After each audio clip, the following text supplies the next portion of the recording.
Hey YouTube, Untamed here. So about 5 months ago-ish, I placed a $5,000 deposit on a $125,000 vehicle.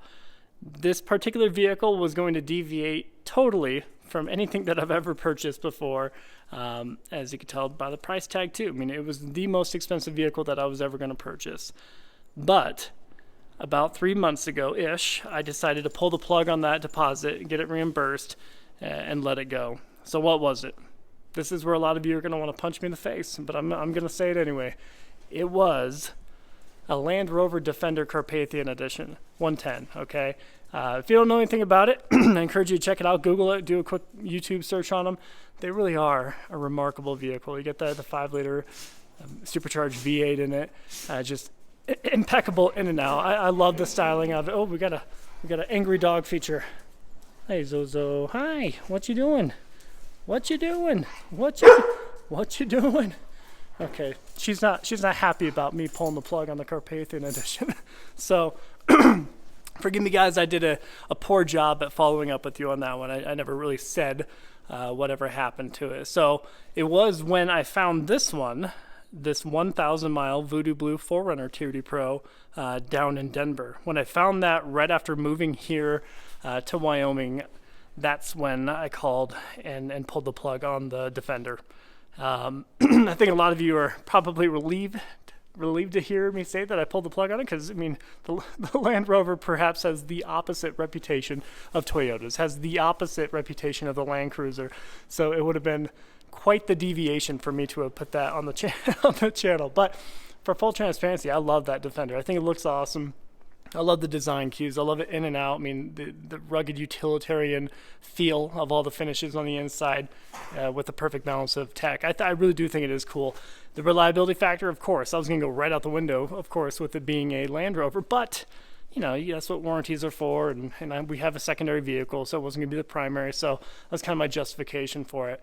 But there you have it. We pulled the $5,000 deposit. You know, dealership was great about it. They knew that they'd be able to sell it in a heartbeat right after I pulled the plug, so they weren't too worried about it. But at the time when I actually placed that deposit, I was extra stoked about it because they were going for $150,000, $160,000 used, right? And of course, some dealerships were marking them up that high from the beginning, right out of the gate. But you know, I got it for 120, 125, right between there. And you know, the second I drive it off the lot, it was technically worth $25,000, $30,000 more, which is really crazy to say. That is not the case. I'm sure it's not the case right now, as the market started to turn a little bit within the last few months, right? We all know that. I haven't even looked. I haven't looked to see what they are worth right now.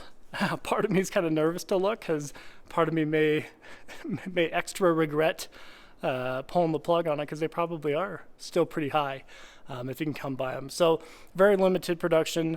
I thought the exterior, oh my gosh, exterior, the flat gray Carpathian, even though it's technically a flat wrap over the Carpathian gray, it looked incredible, I thought. So you guys go check it out if you're not familiar. Let me know if I'm a goober for having placed a deposit on it, or let me know if I'm a goober for having pulled the plug. I'd be curious to know what you guys think.